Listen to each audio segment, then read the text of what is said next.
Welcome to Bedtime Myths and Mysteries, where legends never sleep.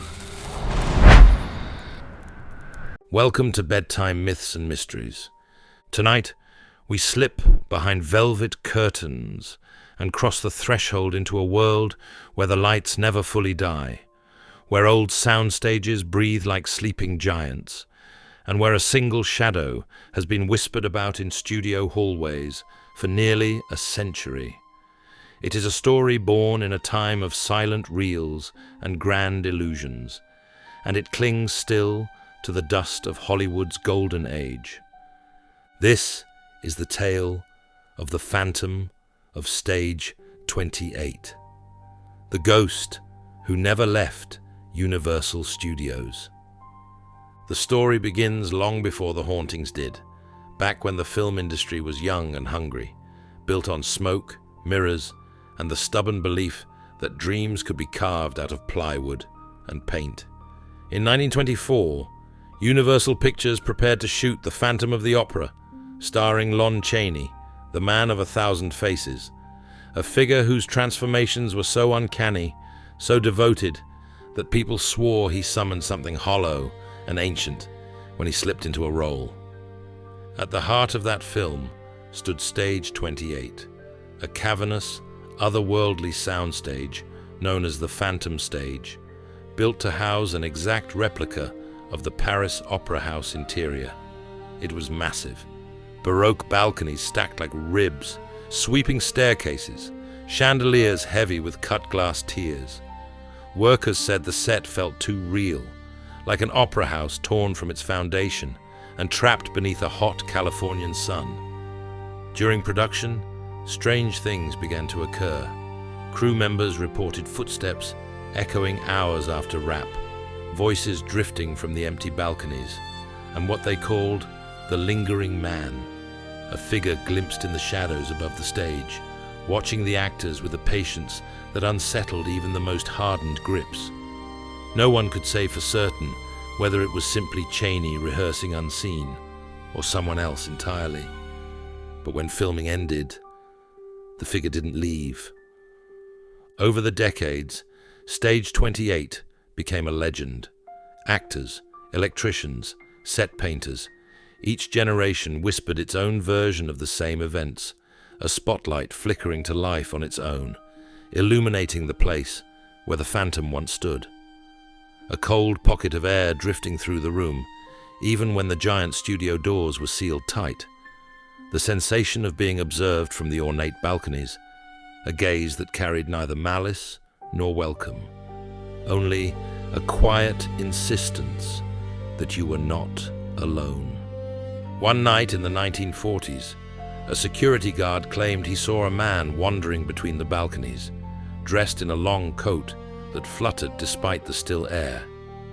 When the guard called out, the figure halted, turned slightly, and then dissolved, not vanishing instantly, but fading like an old film reel burning away one frame at a time. The guard quit the next morning. By the 1960s, Stage 28 was one of the last relics of Hollywood's silent era still standing. Directors requested it regularly, insisting it brought an unreplicable mood to their scenes. Some said the Phantom's presence was part of the charm, a strange guardian who demanded respect from those who walked his domain.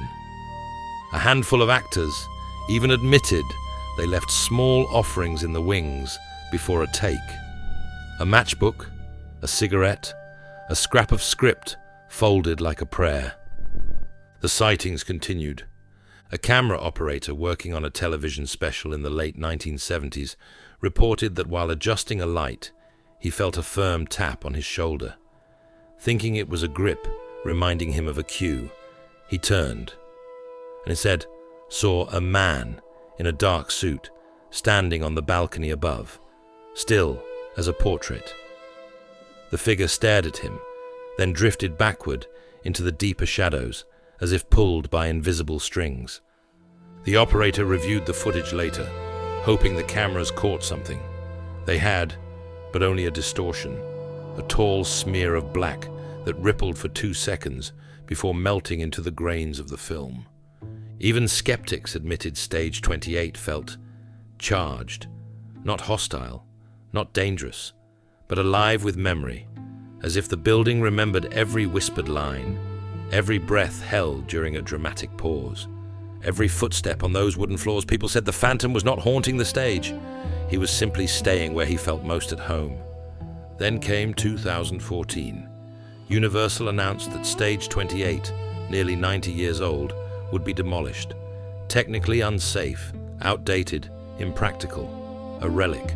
Workers protested, historians struggled to intervene, but time is indifferent to nostalgia. The bulldozers rolled forward. Yet, the moment demolition began, something strange happened. Witnesses reported that the machinery stalled repeatedly, without logical explanation. Engines dying, hydraulics freezing, alarms blaring. One bulldozer operator claimed he felt a hand clamp around his wrist, stopping him from pulling a lever. He turned sharply, but no one stood behind him. The grip, he said, was ice cold, like dipping my arm into a bucket of winter. When the building finally fell, people expected the stories to end. Instead, they multiplied. Security guards patrolling the empty lot began reporting movement where no shadows should be. On windless nights, the faint sound of an orchestra tuning would drift across the abandoned concrete. Sometimes, a single high note, a violin's fragile cry, echoed as though the stage still held breath and anticipation. During reconstruction, workers saw a tall man crossing the site at dusk. He wore a coat, old-fashioned, frayed at the edges. His stride was deliberate, echoing against nothing. Several called out to him, thinking he was a supervisor. He never turned. He simply walked through a scaffold and vanished on the other side. Today, the space where Stage 28 once stood has been repurposed and rebuilt.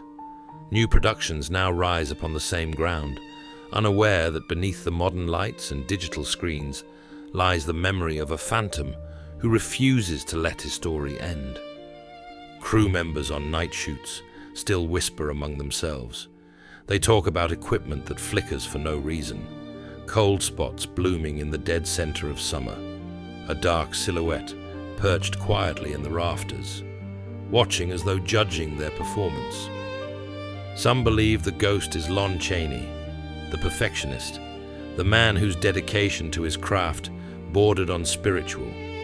Others think it is a nameless stagehand who died during the silent era, lost in the records, forgotten by the studio, but not by the walls. Still others claim it is the Phantom himself, not the actor, not the character, but the spirit that the story summoned into being, refusing to fade even when the set around him crumbled. But the truth may be simpler and stranger. Stages are built on stories. They absorb passion, fear, exhaustion, triumph, the echo of every heartbeat that passed beneath their beams. Stage 28 held nearly a century of secrets, and some secrets do not scatter when the walls fall. They cling to the earth. They rise with the dust. They wait for lights to dim again. Perhaps the Phantom walks not because he's bound, but because he chooses to. Because the opera house set was the only home he ever knew. Because the applause ended too soon. Because the story he lived in never truly gave him a final curtain call. And maybe, just maybe, when a filmmaker slips quietly into that rebuilt space late at night, script in hand, nerves humming, the Phantom stands beside them, unseen but not unfelt, offering silent approval. A shadow who loves the stage more deeply than the living ever could. And so, if you ever visit Universal Studios and feel a cold thread of air snake across your neck, if you wander too close to the site where Stage 28 once stood and hear the faint rattle of a chandelier, if you catch the outline of a figure watching from high above, do not fear. You have simply stepped into a story that never learned how to end. Thank you for listening to Bedtime Myths and Mysteries. If you enjoyed tonight's tale, don't forget to like, subscribe, and ring the bell, so you'll never miss the next shadow waiting just behind the curtain.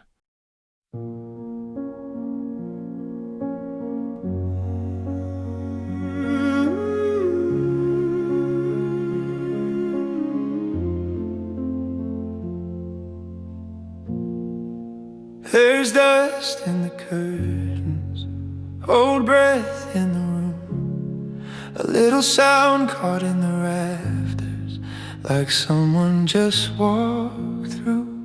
The gold paint stays untouched where the phantom used to pace, and some nights the quiet wavers like it's trying to say your name. I swear I feel you watching from the doorway where you'd wait, in that stillness before rolling, right before the lamps awake. You're the spirit in the wings now, you're the cold along the drapes, still holding a stage 28 where the spotlight never fades. The boards give off that same creak, the one you always knew, like the place is leaning forward, hoping you'll come through. Your coat shifts in the darkness, not from wind but something slight, the kind of thing that happens when the past won't leave the night. I swear I feel you watching from the doorway where you wait, in that stillness before rolling, right before the lamps awake. You're the breath behind the curtain, you're the cold along the drapes, still holding a stage 28 where the spotlight never fades. Some endings keep on breathing, some stories won't sit still. You stayed inside the footlights long after warmth went chill, and though they tore the walls down, your outline lingers there, a rumor shaped like footsteps still drifting through the air. I swear I feel you watching from the doorway where you wait, in that stillness before rolling, right before the lamps awake. You're the breath behind the curtain,